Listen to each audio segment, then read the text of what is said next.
Assalamualaikum warahmatullahi wabarakatuh.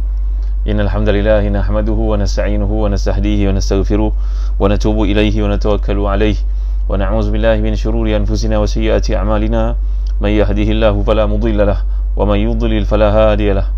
Allahumma salli wa sallim wa barik ala Muhammad wa ala ali Muhammad kama sallaita wa sallamta wa barakta ala Ibrahim wa ala ali Ibrahim fil alamin innaka Hamidum Majid. Amma ba'd. Alhamdulillah pada misbah, ya Allah pada misbah sentiasa jadi as-sabiq al-awwal min as-sabiqin al-awwalin. Yang mulia Tengku Murni, terima kasih Tengku Murni ya, dan adik Charlie Marin. Kalau ada peluang tolong share dengan tuan-tuan kita yang lain. Moga-moga ada pertambahan pahala akhirat kita, saham akhirat kita dengan menjemput teman-teman kita untuk hadir dalam majlis ilmu ni tuan-tuan ya. Mungkin kalangan tuan-tuan punya ramai teman, mari sama ajak mereka hadir dalam kuliah yang mulia ni. Jadi Nazira, Nazri, Nisanu Hasanah, Nuaini Abdul Rahman, jangan lupa tolong share dengan teman-teman kita. Masa sekejap, barang 1-2 minit. Ya. Baik, tolong sampaikan dekat Telegram sahabat Ustaz Zahazan, kuliah dah mula dah. Ya. Jadi alhamdulillah tuan-tuan dimulakan sekalian. Moga Allah Taala beri kepada setiap kita kesempatan untuk mengisi peluang ni yang sebaik mungkin. Kesibukan kita yang berada kat rumah, yang mudah-mudahan Allah keluarkan kita daripada musibah yang berlaku, balak yang sedang berlaku sekarang tuan-tuan ya. Aizuddin, ahlan sahlan, barakallahu fiik. Lama tak nampak. Din Ku Aisyah, Suhailah, Muhammad Yusuf, Ros Kamari, terima kasih semua yang hadir ya. Baik, surah yang kita nak bawakan pada malam ni adalah surah Al-Insan atas permintaan sebahagian daripada jemaah. Walaupun ada minta surah Al-Hajj, sebenarnya surah Al-Hajj hamba pernah bincangkan lebih 10 tahun lalu di IKIM. Mungkin boleh disimak semula dalam YouTube, andai ada kuliah tersebut untuk dirujuk tak lama lagi timbul musim haji. Terima kasih kepada sahabat yang mencadangkan, Hasfani Ahmad InsyaAllah nanti ada peluang kita sentuh semula. Baik, jazakallahu khairan. Jadi untuk tuan-tuan, surah Al-Insan ni antara surah yang paling dicintai oleh Rasulullah SAW. Sebagai buktinya, baginda Nabi kita Muhammad SAW telah mengamalkan pembacaan surah Al-Insan ini seperti disebut dalam banyak hadis Bukhari dan juga Muslim dan juga riwayat yang lain ya. Prinsip Ridwan, ahlan wa sahlan, barakallahu fikum. Prinsip Ridwan, pemilik rangkaian Tadika Syomi dari Terengganu juga hadir pada malam ni, alhamdulillah, syukur, barakallahu fikum ya. Jadi ada banyak hadis yang menunjukkan kecintaan Nabi SAW, Hafizah Jazuri, Hafizah Saleh kepada amalan baca surah Al-Insan, iaitu baginda Nabi SAW mengamalkan bacaannya pada setiap pagi Jumaat. Kembarnya adalah surah Sajdah yang telah kita tafsirkan sebelum ni. Jadi surah Sajdah pada rakaat pertama dan surah Al-Insan pada rakaat yang kedua. Mengapakah Nabi mencintai bacaan surah Sajdah dan juga surah Al-Insan? Ada dijawab oleh para ulama. Sebagai contohnya, Syekhul Islam Ibn Taimiyah menjawab dalam kitabnya Majmu' Fatawa. Begitu juga disebut oleh Imam Ibn Hajar dalam Fathul Bari, bahawa kedua-dua surah ini mengingatkan kita kepada penciptaan kita yang asal dan matlamat kedatangan kita ke bumi. Ia menceritakan tentang penciptaan datuk kita, our great grandfather Nabi Adam alaihi salam, dan juga nenek kita, ninda kita Hawa alaihi wassalatu wassalam. Tempat asal kita lah syurga, maka kita nak kembali ke syurga. Apakah amalan yang patut kita buat untuk kembali ke syurga? Maka dengan sebab itu hari Jumaat merupakan Sayyidul Ayyam, penghulu kepada sekian hari. Maka hendaklah mengingatkan kembali kita kepada dasar pijak, kepada asas yang penting, memberi kepada kita kesedaran semula tentang pentingnya beramal saleh untuk mencari menggamit rahmat Allah Subhanahu Wa Taala. Maka itu tujuannya, kata para ulama macam Syekhul Islam Ibn Taimiyah dalam Majmu' Fatawa dan juga Imam Ibn Hajar dalam Fathul Bari mengatakan bahawa asiru fi qira'atihima fi salati fajr yaum Jum'ah annahuma tadammanata ma kana wa ma yakunu min yawmihima fa innahuma ishtamalata ala khalqi Adam wa ala zikril ma'at wa hasyril ibad wa dhalika yakunu yaumul Jum'ah fi qira'atihima tazkir lil ibad mimma kana fihi wa yakun liya'tabiru bi dhikri ma kana wa yasta'iddu lima yakun. Demikianlah kata Syekhul Islam Ibn Taimiyah dan juga Imam Ibn Hajar dalam Fathul Bari, yang lebih kurang sama merujuk kepada bacaan surah Sajdah dan juga Al-Insan, mengingatkan setiap kita kepada asas dan juga tempat permulaan kita yang merupakan syurga. Kita dihukum kerana kecuaian, maka diusir keluar daripada syurga dan kita nak kembali semula ke syurga. Maka apakah syarat-syaratnya yang perlu kita penuhi? Apakah amal-amal bakti, amal-amal salih yang kita kena lakukan? Maka itulah tujuannya surah ini dibaca pada setiap pagi Jumaat, kerana hari Jumaat merupakan penghulu kepada sekalian hari. Ingat poin ni? Ingat betul. Baik tuan-tuan, jadi ini antara hikmah pembacaan Nabi kita sallallahu alaihi wasallam surah As-Sajdah dan juga surah Al-Insan pada pagi Jumaat. Haji Zaini ingat baik apa yang telah disampaikan ini. Kalau kita perhatikan tuan-tuan dimulakan sekalian dalam kitab kita tafsir, contohnya tafsir Nazmud Durar oleh Imam Al-Biqai yang menjambatankan, menghubungkan di antara surah dengan surah, apakah kaitannya satu sama lain, maka kata beliau, kaitan surah Al-Insan dengan surah yang disusun dalam Mashaf sebelumnya, iaitu surah Al-Qiyamah. Kalau kita ambil peluang untuk melihat Mazina Johari, Zulkifli bin Abdul Rahim, ahlan wa sahlan bikum, Sid Rashid, kalau kita perhatikan ayat-ayat terakhir di surah Al-Qiyamah sebelum ini, iaitu Allah mengingatkan faja'ala minhu zawjaini dzakara wal untha alaysa zalika biqadirin ala ayyuhiyal mauta. Allah menceritakan tentang kejadian manusia. Jadi signifikannya, sinkronya surah Al-Qiyamah dengan surah Al-Insan disebut ketersusunan dalam silsilah susunan Al-Quran. Maka kata para ulama tafsir macam Imam Al-Biqai bahawa di akhir surah Al-Qiyamah menceritakan tentang, menegaskan tentang permulaan ciptaan manusia dari dua jenis, iaitu lelaki dan perempuan. Kemudian pada awal surah ni Allah menyebutkan sekali lagi penciptaan manusia yang pertama, iaitu Adam. Kebanyakan para ulama tafsir memilih untuk merujuk perkataan Al-Insan, Alif Lam yang awal itu merujuk kepada Al-Ahdiyah, bukan merujuk pada istighraqil jins. Kalau kita belajar bahasa Arab, Alif Lam ni ada fungsinya tersendiri. Jadi merujuk kepada penciptaan manusia yang pertama tu, datuk kita Nabi Adam alaihissalam. Kemudian ayat berikutnya barulah menciptakan manusia yang seterusnya, benih-benih yang lahir daripada Nabi Adam, keturunan zuriat yang lahir daripada Nabi Adam disebut pada Al-Insan yang berikutnya, dalam ayat yang berikutnya, tuan-tuan dimuliakan Allah sekalian. Jadi dalam kaitannya dengan surah yang lalu, Allah menceritakan tentang Allah memprogramkan manusia itu untuk mendapat hidayah, memberikan kepadanya pendengaran, memberikan kepadanya penglihatan. Dia mencuba merupakan mahallu at-taklif.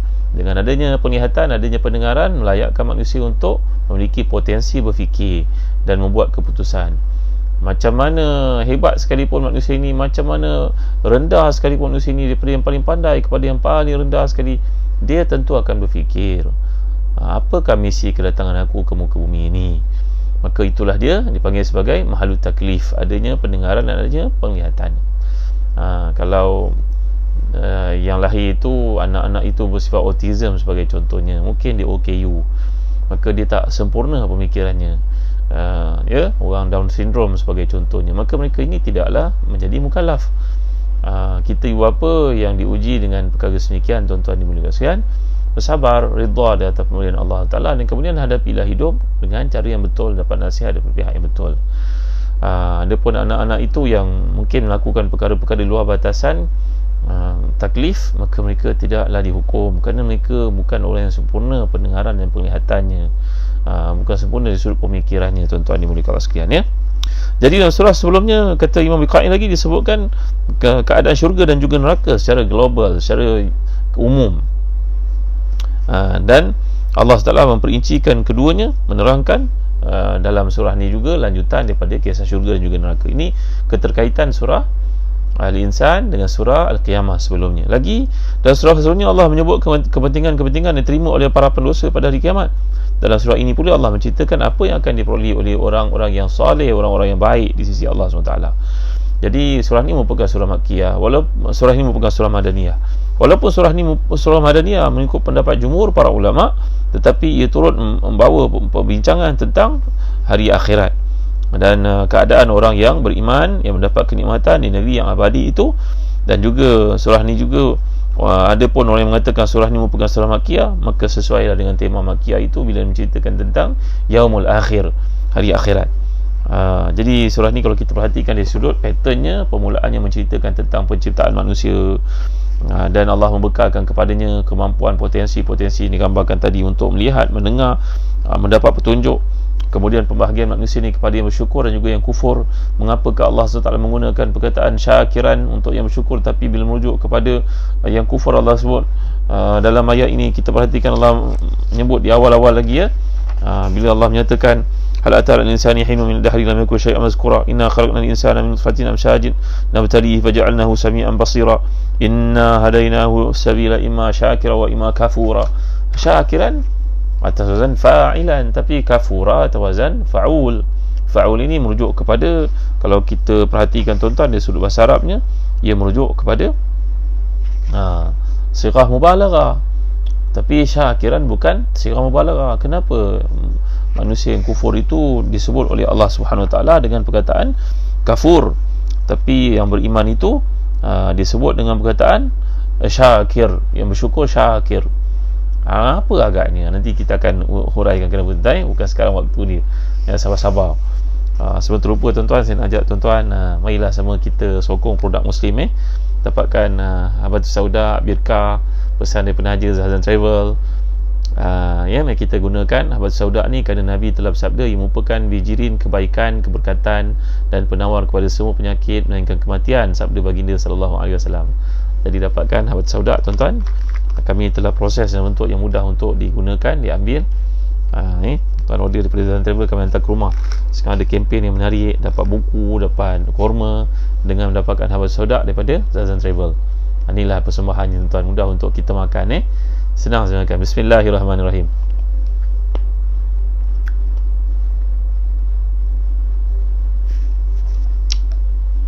Boleh kunyah, boleh telan. Ya. Bismillah.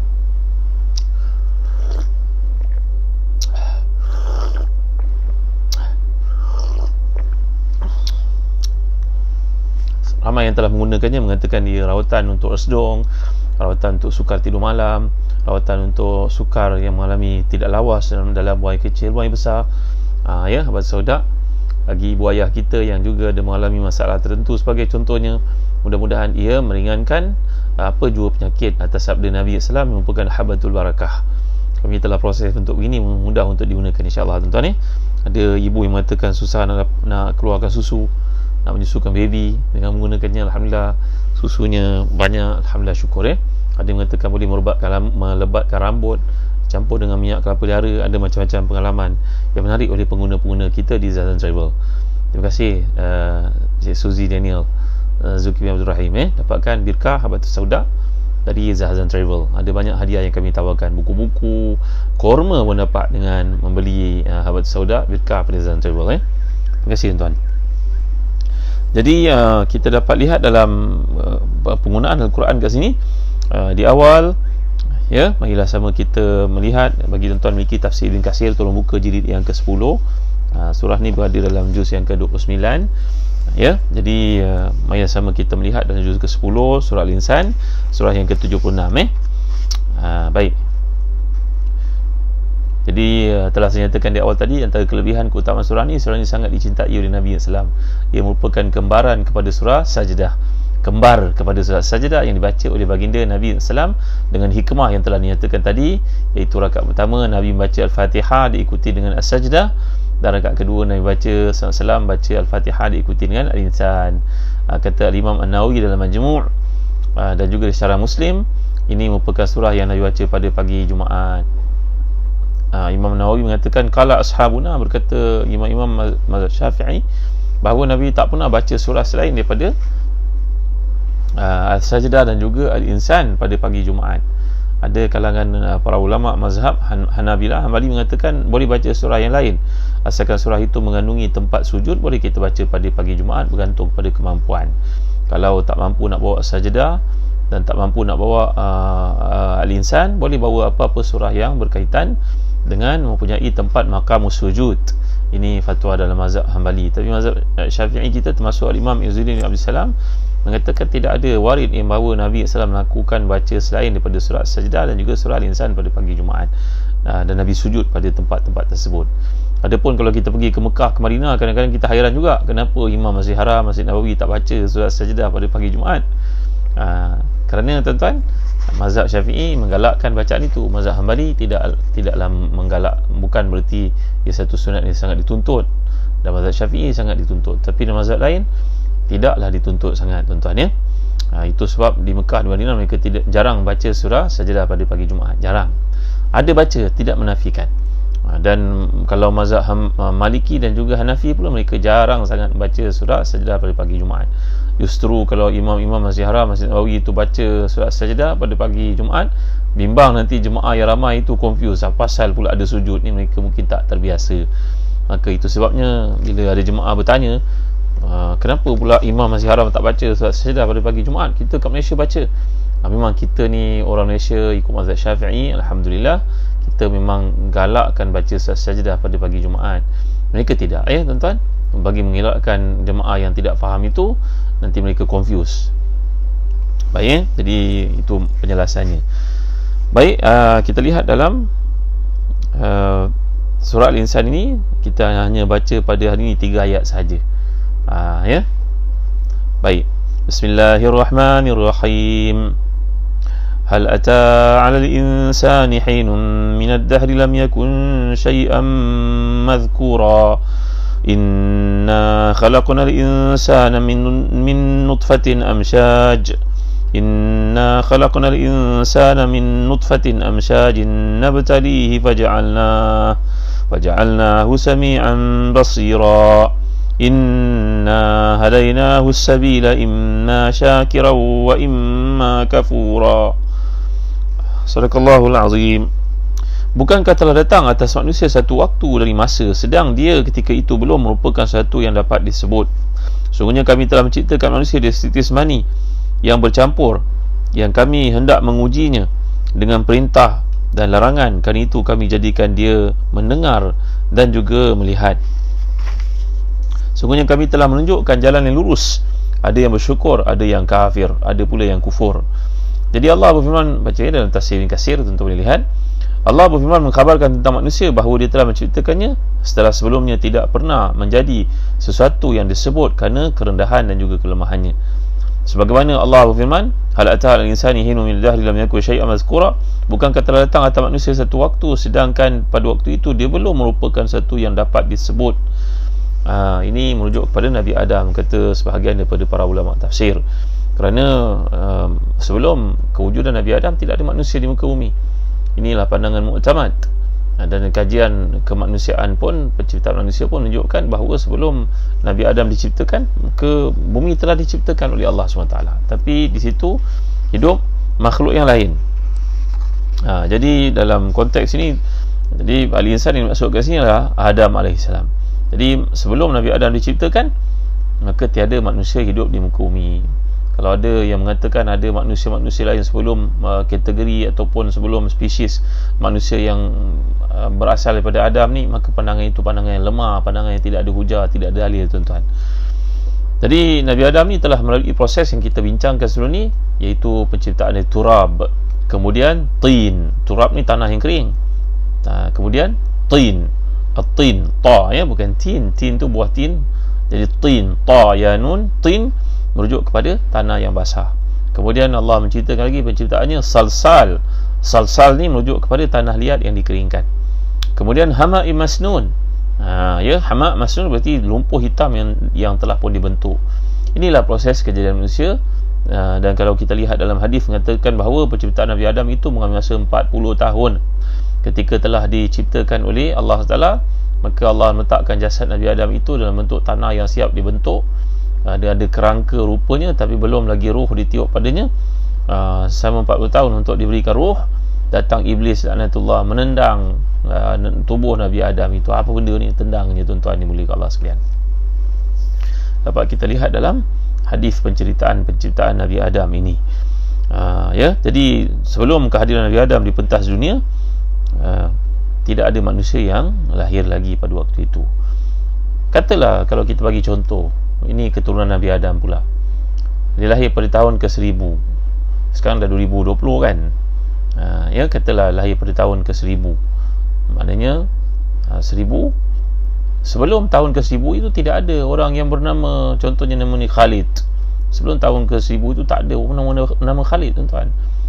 Katalah seorang manusia itu lahir pada tahun 1980-an. Namanya, contohnya, namanya sebagai contoh, tuan-tuan, Abdul Latif contohnya. Sebelum tahun 1980-an itu tak ada orang bernama Abdul Latif. Ada seorang bernama Abdul Halim, lahir pada tahun 1990-an. 1907 contohnya. Maka 1907 tak ada pun insan nama Abdul Halim ini dimasukkan menuju kepada insan itu, tidak ada. Inilah yang dimaksudkan oleh Allah. Itu sebab kalau kita belajar bahasa Arab, perkataan hal yang disebut oleh Allah di sini, kata Imam Zamakhsyari dan tafsirnya, hal ini merujuk kepada qad. Ya, ini satu uslub istifham yang merujuk kepada takrir. Kalau kita belajar bahasa Arab, perkataan yang digunakan oleh Allah di sini, hal, kata Imam Zamakhsyari, ialah merujuk kepada makna qad. Jadi qad ata alal insan.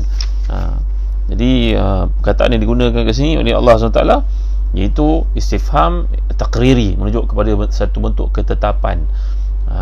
Ya, inilah dia bahasa Arab, indahnya bahasa Arab. Tak belajar bahasa Arab tak faham. Tuan ni, alhamdulillah kami di Telaga Biru, insya-Allah tak lama lagi kita akan mewujudkan satu kelas bahasa Arab khusus yang telah terbukti digunakan lebih daripada 160 buah negara, menjadikan orang boleh cakap Arab, boleh faham ibadah mereka lakukan, boleh faham Quran yang dibacakan. Allah nikmat sekali. Kami telah dapat mewakili penerbitan bahan ini untuk kegunaan di negara kita. Alhamdulillah. Tak lama lagi kita akan isytiharkan tuan-tuan penggunaan kaedah ini untuk tuan-tuan diikuti. Mudah-mudahan tuan-tuan tak ketinggalan untuk memahami Al-Quran, menerusi konsep yang telah pun diguna pakai lebih 160 buah negara dan membuktikan keberhasilannya. Jadi hal ini kalau kita terjemah dalam bahasa Melayu, namanya adakah, apakah, ataupun adakah, bertujuan minta informasi. Kalau tanya, hal anta zahabta ila madrasah, kita minta persoalan, tanya, awak dah pergi ke sekolah ke? Kita minta jawapan bersifat pemberitahuan kepada kita. Tapi ramai ulama yang memahami kat sini, maksud hal ini ditujukan kepada pengingkar, yang mengingkari hari kebangkitan setelah berlaku kematian, yang telah kita bincangkan dalam surah Al-Qiyamah, ayat-ayat terakhir sebentar tadi. Jadi kalau kita fahami maksud yang tersirat di sebalik ayat yang dibacakan ni, ya, kebangkitan setelah kematian, lalu memberikan jawapan lebih kurang bunyi, hal atal qad atal insani hinu min dahri lam yakun syai'an mazkura. Telah datang kepada manusia satu waktu, sedangkan pada waktu itu dia bukan merupakan sesuatu yang dapat disebut. Dia tak pernah pun orang sebut tentangnya sebelum kelahirannya itu. Katalah lahir 1974 tadi, sebelum tahun 1974 tak ada manusia yang bernama Hasan, Zahazan, tak ada. Jadi itulah yang dimaksudkan oleh Allah Taala. Jadi manusia pernah tak wujud, lalu ditanyakan, kalau demikian siapa yang mewujudkannya? Kalau kita faham ayat ini mengandungi maksud seperti itu, tuan-tuan. Pernah tak ada manusia sebelum ini? Jawapannya tak ada. Siapa yang mewujudkan manusia? Itu maksud ayat ini kalau kita faham dari sudut intisarinya, tuan-tuan, apa yang tersirat di sebalik yang tersurat itu. Jadi mengapa pula diingkari bahawa Allah Ta'ala yang berkuasa mewujudkannya buat kali pertama, Allah itu juga yang akan membangkitkannya selepas kematian nanti. Maka dalam ayat ini mengandungi satu message yang ditujukan kepada mereka yang mengingkari Allah menciptakan manusia dan Allah akan bangkitkan manusia.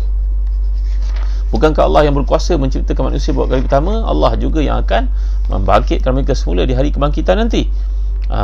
Jadi inilah dia yang dimaksudkan dalam penggunaan perkataan hal di sini, makna qad ni makna tufidu tahqiq, makna dia merujuk kepada satu ketetapan daripada Allah SWT, tak ada pengingkaran langsung. Jadi kemudian datang ayat ini, kalau kita perhatikan tuan-tuan, hal ata al-insani, al-insani telah saya jelaskan tadi, merujuk kepada Nabi Adam. Kata kebanyakan para ulama, ini sebelum Nabi Adam diciptakan tidak ada manusia, dan manusia itu tak pernah disebut langsung. Datangnya sebagai khalifah untuk mengimarahkan permukaan bumi. Atas hikmah dia mengingkari ketetapan Allah di syurga, Allah mengusirnya datang ke dunia kerana ada matlamat yang terletak di situ dengan hikmah yang kita tak mampu nak jelaskan, tuan-tuan dimuliakan Allah sekalian. Jadi perkataan hin ni kalau kita belajar bahasa Arab, hin ini merujuk kepada waktu, waktu secara mutlak, pendek atau panjang. Kemudian datang perkataan ad-dahru.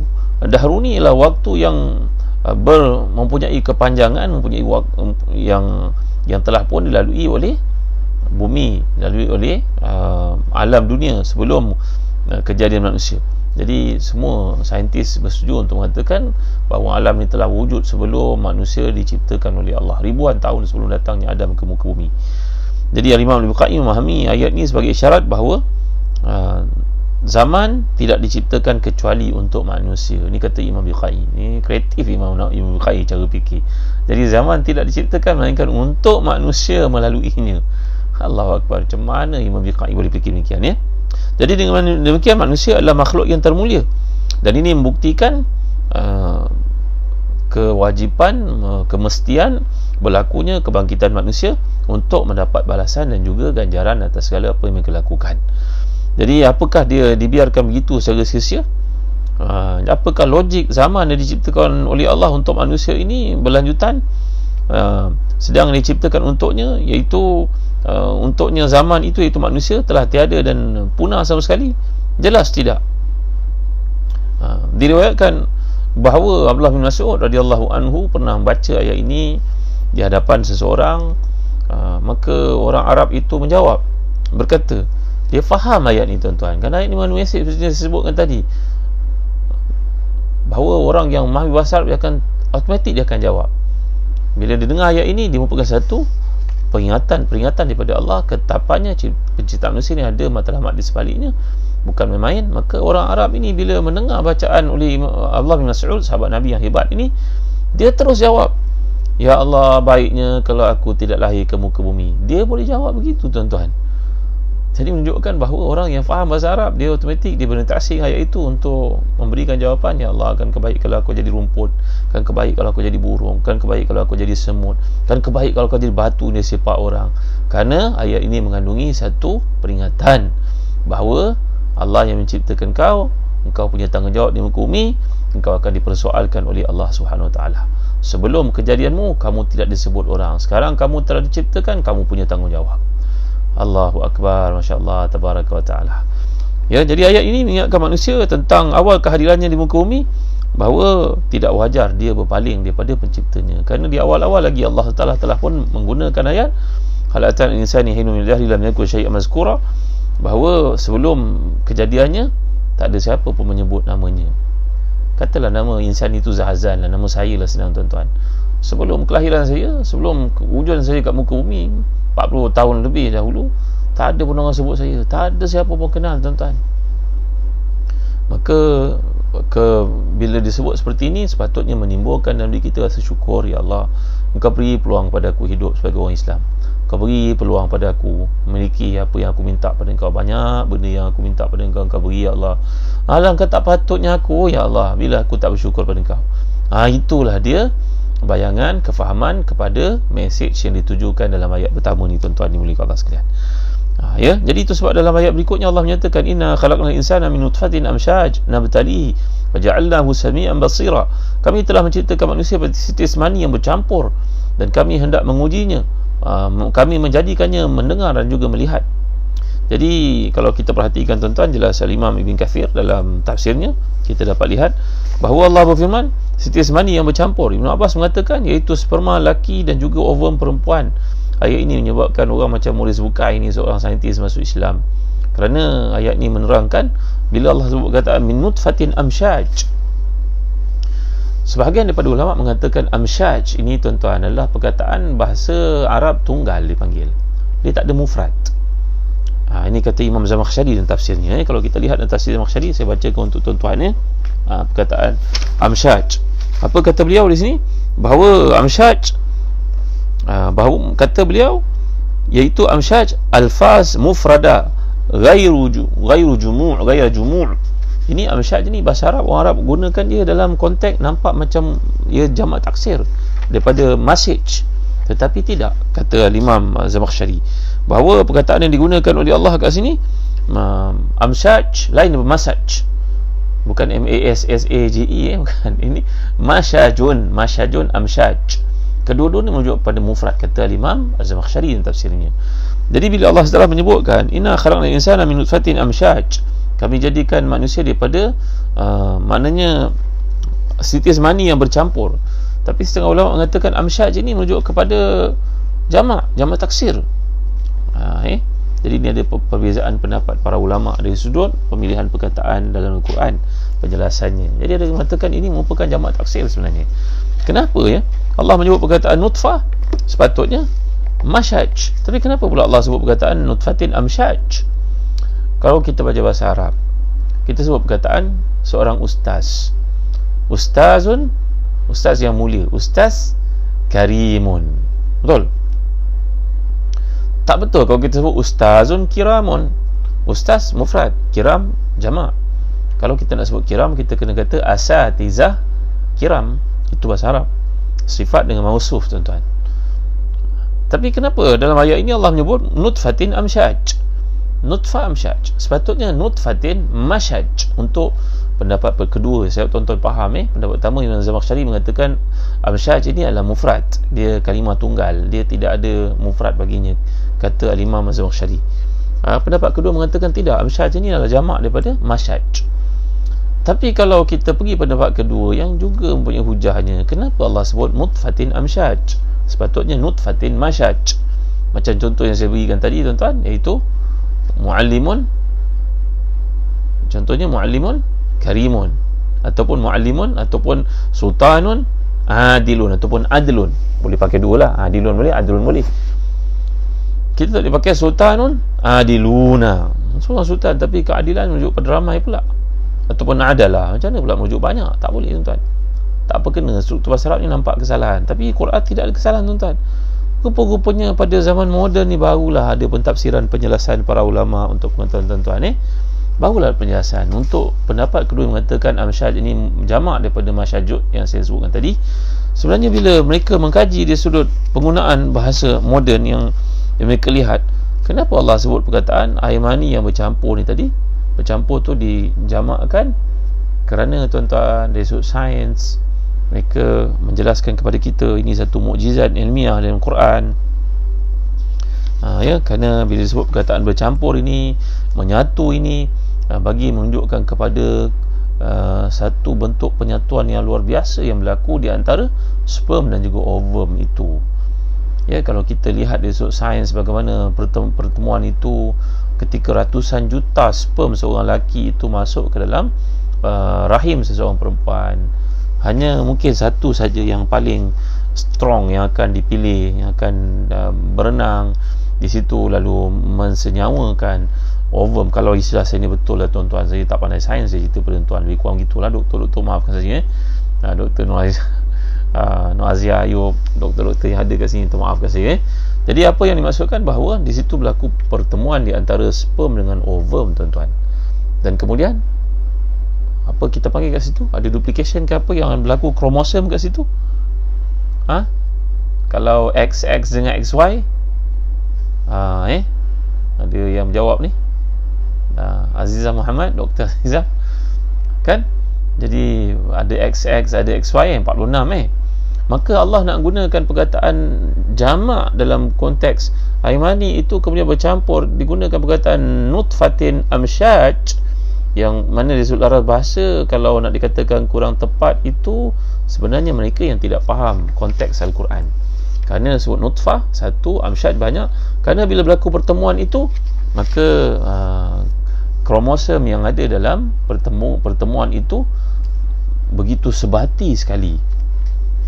Bayangkan kalau kita ibaratkan, kata Dr. Ratib Nabulisi, sebiji buah durian yang kita makan, seulas durian yang kita makan mempunyai biji itu kita tanam di satu tempat. Biji itu mengandungi segala spek yang ada pada pokok induk, daunnya, sifatnya. Mungkin buahnya tak sama sikit-sikit kerana ada sistem engineering agriculture yang telah meminda, kita pun tidak tahulah, tuan-tuan. Kan kalau umpamanya apa lagi pokok buah durian mungkin besar sangat bijinya. Buah rambutan itu kita makan enak, budak sekolah dari Kelantan bawa ke Selangor, kita pun tanam pokok rambutan tu, baja dia, siram, tempat yang subur, tak lama muncullah pokok rambutan, setahun, 2 tahun, 5 tahun kemudian dia pun berbuah. Macam mana dia boleh carry sifat yang sama daripada pokok induknya, tuan-tuan? Maka apa yang dimaksudkan kat sini begitu kompleks penciptaan Allah, nutfatin amsyaj ini, segala sifat ayah dan ibu yang ada dibawa oleh sperm dan juga ovum ini untuk berlaku persenyawaan, lalu lahirlah seorang manusia, baby yang makin hari makin besar, mewarisi sifat-sifat yang ada pada ayah dan ibu. Subhanallah, Masya Allah, Tabaraka Ta'ala. Indah sekali ayat yang ada dalam Quran ni, tuan-tuan. Sebenarnya banyak lagi perkara yang saya nak cerita pada tuan-tuan. Harap tuan-tuan faham. Kalau ada doktor-doktor yang nak ulas, nak tambah nilai kat sini, Alhamdulillah, syukur pada Allah SWT. bagi tuan-tuan yang belum masuki Telegram sahabat Ustaz Zahazan, dijemputlah, dialu-alukan untuk hadir kat situ, bertukar-tukar pandangan, dan ada ustazah-ustazah, ustaz-ustaz yang rajin-rajin mencatat doa dan juga segala fakta yang kita pelajari kat sini. Terima kasih Kak Ummu Fatih. Apa saja saya sebut habis ditulis oleh Ummu Fatih. Kalau saya batuk pun ditulisnya batuk sekali agaknya. Ya Allah, terima kasih pada sahabat-sahabat yang begitu setia mencatat untuk kami. InsyaAllah dengan kesungguhan yang ada pada tuan-tuan ni, saya tak mampu nak menulis, tapi apa tulisan itu kita akan terbitkan menjadi buku, insyaAllah. Mudah-mudahan sebelum meninggal dunia saya bercita-cita nak menamatkan Al-Quran ni, tuan-tuan. Ada apa yang dicatat ni boleh kita kongsi sama, jadikan sebagai buku, jadi jariah kita bersama. Terima kasih. Jadi tuan-tuan yang hadir dalam kuliah ni, janganlah keberatan untuk hadir dalam Telegram sahabat Ustaz Zahazan, kerana ada banyak pertukaran maklumat, ada banyak salinan nota yang bermanfaat untuk kita. Dijemput terima kasih. Dr. Nur Azia ada nampaknya. Doktor, betul kan doktor kalau salah apa yang saya sebutkan ni? Jadi begitu hebat sekali ayat ini, mempunyai maksud yang tersirat di sebalik antara surat. Masya Allah, tuan-tuan dimuliakan Allah sekalian. Jadi sebenarnya ada lagi perkara yang saya nak sebut pada ayat yang ketiga, iaitu beza di antara syakir dengan kafur. Kenapakah satu bentuk disebut sebagai isim fa'il, yang kedua disebut sebagai kafur, sirah mubalaghah, hyperbola di situ. Kenapa jadi kat sini kita nak belajar teknik peringatan daripada Allah, targhib dan juga tarhibnya. Mudah-mudahan Allah memberkati kita dalam kuliah yang disampaikan. Okey tuan-tuan, jangan lupa selalulah berdoa kepada Allah SWT, Jami Firdaus. Bila kita baca ayat ini, jadilah orang bersyukur. Itu sebab antara doa yang paling penting untuk kita amalkan, seperti pesan Nabi di ujung lepas sembahyang tiap waktu, seperti Nabi anjurkan kepada Muaz bin Jabal radhiyallahu anhu, Allahumma a'inni ala zikrika wa syukrika wa husni ibadatik. Ya Allah, aku merenungi penciptaan aku yang canggih, yang indah, yang hebat ini, maka ya Allah, bantulah aku untuk sentiasa mengingatimu, bersyukur padamu, selalu membaiki amal salihku kepadamu. Jadi tuan-tuan, sebelum berakhir ni, saya nak ajak tuan-tuan untuk mengenali satu Quran yang kami terbitkan di Telaga Biru, namanya Quran tematik. Quran tematik ni bagus saja kami terbitkan selepas raya puasa baru ni, raya Aidilfitri. Quran tematik ini, kalau tuan-tuan lihat dalam konteks, saya ajar sikit lah, kerana ada yang bertanya bagaimana menggunakan ni. Tadi kita baca 3 ayat, tapi kita sempat huraikan 2 ayat saja. Kalau kita lihat Quran tematik ini, tuan-tuan, kelebihan yang ada padanya ni hasil air tangan saya sendiri, iaitu kita mengklasifikasikan ayat, setiap ayat Quran ni ada episod-episodnya. Macam ni kan, ni episod pertama, ayat 1 sampai 3 episod pertama, ayat 4 hingga 5 sehingga kepada ke-12 ini episod yang kedua. Nampak? Jadi setiap pembahagian episod ni ditandakan dengan warna berbeza. Andai kita nak baca Quran ni, menjadi satu manual yang penting, tafsir tematik, kerana dia mengajar kita bahawa Quran ini mengandungi kerangka cerita-cerita yang berbeza. Jadi tuan-tuan yang dapatkan tafsir Quran tematik ini, yang merupakan kajian saya lebih daripada 3 tahun bersama dengan Fadil Ustaz Muhammad Wahid. Mudah-mudahan bantu tuan-tuan. Dan lebih, kalau tuan-tuan nak faham, ada nota kaki, ada penjelasan kat bawah. Quran tematik, ada yang bertanya bagaimana menggunakannya. Baik, terima kasih tuan-tuan. Anda ada peluang tuan-tuan dapatkan tafsir tematik ni daripada Zahazan Travel, dan kami masih lagi mengadakan kempen satu rumah satu tafsir. Dapatkan tafsir Ibn Katsir dari terbitan Telaga Biru bersama Pusaka Imam Syafi'i di Jakarta. Tuan-tuan akan dapat hadiah kitab Fiqh Mizan yang akan dikuliahkan, didaurahkan secara percuma bagi yang mendapat tafsir, yang beli tafsir Ibn Katsir, yang dapat hadiah Fiqh Mizan. Bagi setakat ni saja dulu tuan-tuan. Dan jangan lupa ibu ayah, tuan-tuan perempuan yang mengikuti kuliah ni, tolonglah sebarkan bahawa Telaga Biru giat menerbitkan buku-buku sekolah untuk kegunaan anak-anak kita daripada 1 sampai tingkatan 5. Ada semua subjek, alhamdulillah. Bukan saja pendidikan Islam dan bahasa Arab, malahan sains, geografi, sejarah, BM, Mod, Maths, Ed Maths, semuanya ada, alhamdulillah. Belajar jawi, belajar bagaimana membaca Al-Quran dengan cepat, kaedah Al-Matin yang telah pun di-create oleh invention daripada Ustaz Muhammad Wahid. Tolong dapatkan tuan-tuan, dan semudah kita menziarahi www.telagabiru.com.my. Ada bagai bahan yang boleh jadi rujukan kita di situ. Dapatkan ibu ayah, tolong pastikan anak-anak kita kat rumah ada pengisian. Bimbang kita pergi kerja ataupun kita tak pantau mereka lalai dengan dunia cyber yang ada sekarang, tuan-tuan. Baik, setakat saja dulu. Terima kasih atas kerana tuan-tuan. Esok kita akan huraikan kenapa ada perbezaan antara syakir dan juga kafur. Mudah-mudahan Allah memberkati kita. Kita sama akhiri malam ni kuliah dengan baca tasbih kafarah dan suratul Asr. Bismillahirrahmanirrahim. Wal 'asr innal insana lafi khusr illa alladhina amanu wa 'amilus salihat wa tawasaw bil haqq wa tawasaw bis sabr.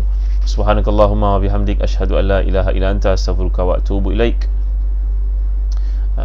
Sama kita berdoa tuan-tuan. Alhamdulillahirabbil alamin wassalatu wassalamu ala asyrafil anbiya'i wal mursalin sayyidina Muhammadin wa ala alihi wa sahbihi ajma'in. Allahumma ighfir lana dhunubana wa israfana fi amrina wa sabbit aqdamana wa ansurna 'alal qawmil kafirin. Allahumma ahsina aqibatana fil umuri kulliha wa ajirna min khizyid dunya wa 'adzabil akhirah. Allahumma inna nas'aluka al-huda wat tuqa wal 'afafa wal ghina. Allahumma a'inna ala dhikrika wa syukrika wa husni ibadatik. اللهم اجعلنا مقيم الصلاة ومن ذريتنا ربنا وتقبل دعانا. اللهم تحسنا بزير العزة والجبروت واعتصمنا برب الملكوت وتوكلنا على الحي الذي لا يموت. يسرف عنا الأذى يسرف عنا الأذى يسرف عنا الأذى إنك على كل شيء قدير. اللهم إنا نعوذ بك من الهم والحزن ونعوذ بك من العجز والكسل ونعوذ بك من الجبن والبخل ونعوذ بك من غلبة الدين وقهر الرجال. اللهم ربنا آتنا في الدنيا حسنة وفي الآخرة حسنة وقنا عذاب النار. وصلى الله على سيدنا محمد وعلى آله وصحبه وسلم. Alhamdulillah. Tuan-tuan, jangan lupa ya, bagi tuan-tuan melakukan ibadah kurban, tinggal beberapa hari saja lagi sebelum ditutup penyertaan. Kami berbesar hati nak membantu tuan-tuan mengadakan ibadah kurban di Sudan, di Syria, di Yaman dan juga di Mekah. Jangan kelambatan tuan-tuan ya. Nanti tuan-tuan nanggu-nanggu, kami dah tutup penyertaan, nanti sukar nak buka balik semula. Tolong segera, jangan tangguh-tangguh. Nak berbaik ni jangan bertangguh-tangguh, kerana banyak rahmat Allah pada kita tuan-tuan. Tanda bersyukur kita buat ibadah kurban. Tak boleh buat kat tempat kita, kita buat tempat orang yang sedang dilanda musibah macam Yaman, Syria. Moga-moga besar pahala kita tuan-tuan bagi makan kepada mereka. Sekian, jumpa lagi esok insya-Allah.